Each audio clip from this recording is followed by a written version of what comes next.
Getting off road. You guys working tonight, so I'll be running about this. Alright, folks, my name is Jeff. I'm going to be your cabin operator for the ride up the mountain. Sweet. How many first timers do I have? Right on. Right on. That would be me. I think I know what all these buttons. Alright, folks, we're starting off at an elevation of 6,559 feet. Wow. When we get to the top of this mountain, the elevation is going to be 10,378 feet. We're going to cover 2.7 miles getting to the top. It'll take us roughly 15 minutes to complete this trip. Now, as we start getting away from our lower terminal down here, you guys start getting a great view of the city of Albuquerque.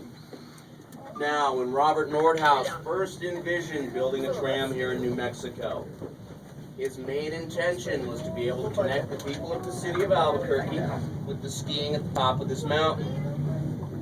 So construction started on this tram in 1964, was completed in 1966 for a cost of $2 million.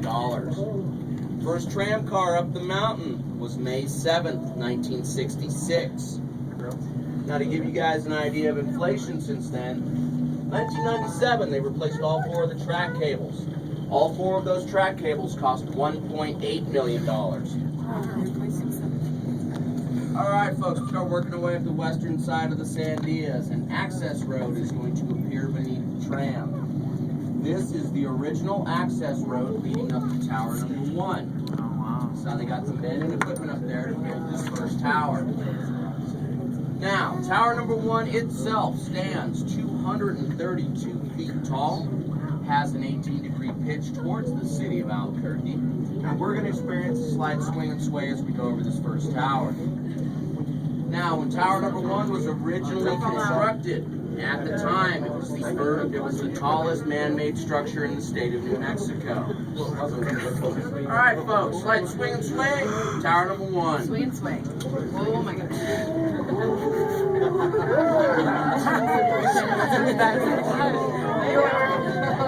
Alright, folks, if you guys look out my side of the cabin, you will see a large boulder perched on top of the hill. It looks very much like a golf ball sitting on top of the tee. That is why we have nicknamed that golf ball rock.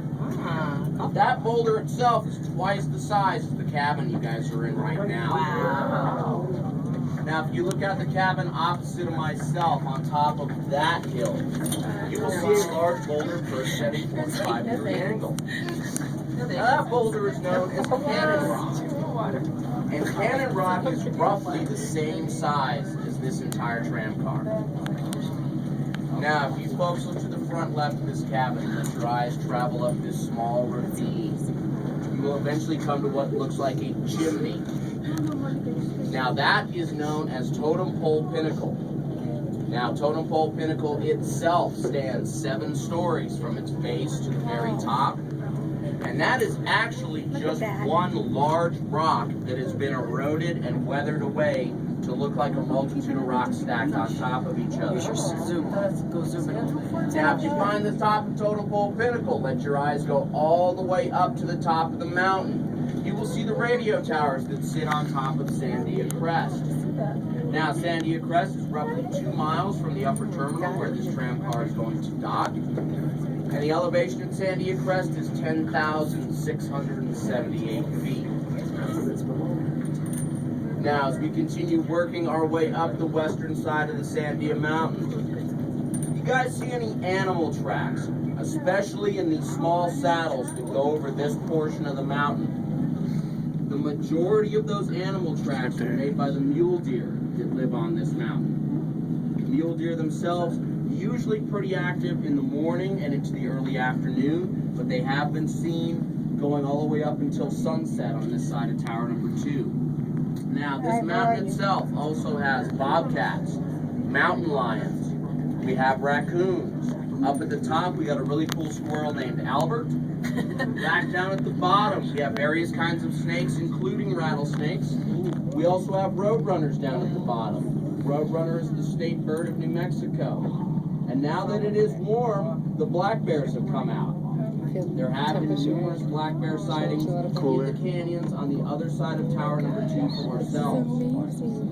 Now, speaking of tower number 2, you folks have been paying attention, you notice there is no access road to tower number 2. It's because tower number 2 was built exclusively by helicopter.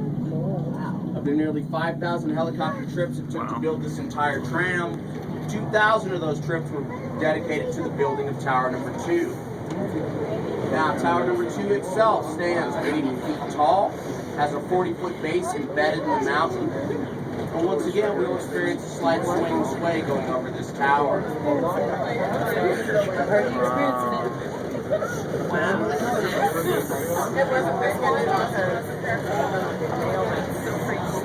Oh, we saw voice. Oh, that's what you were saying.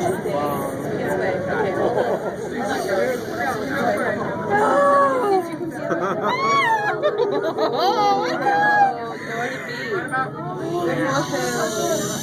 Alright, we're now traveling over what's known as Big Canyon.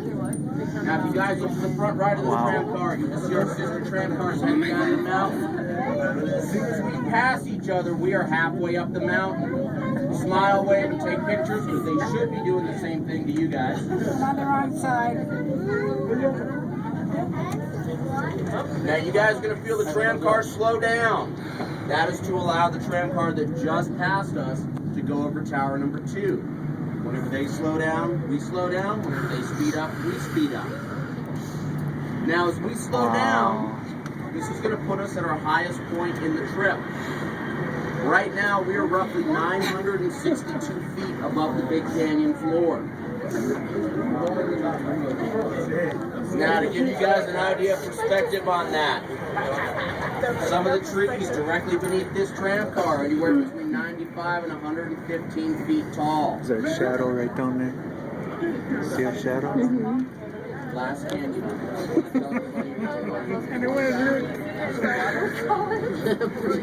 Alright, folks, as soon as they get over tower number 2, we will speed back up to 20 feet per second or 13.6 miles per hour.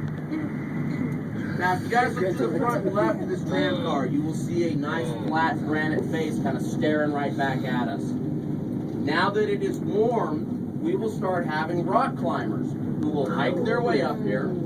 They will climb this granite face, and these rock climbers will perch themselves up on this granite face, getting their pictures taken hundreds of times throughout the day by folks just like you guys going up and down the tram. That is why we have nicknamed that particular granite face Ego Boost.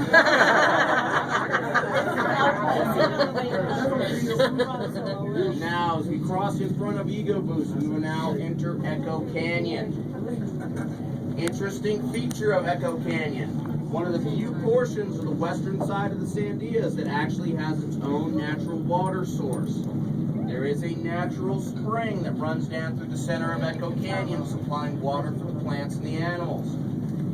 The vast majority of the western side of the Sandias has to rely on rain or the melting snow runoff to get its moisture. Now, if you guys are looking directly ahead at this mountain, you'll notice this mountain has a lot of color in it. One of the colors that you see a lot of in this mountain is pink. Now, that pink is due to the feldspar that's embedded within the granite of this mountain. Very cool aspect of this feldspar.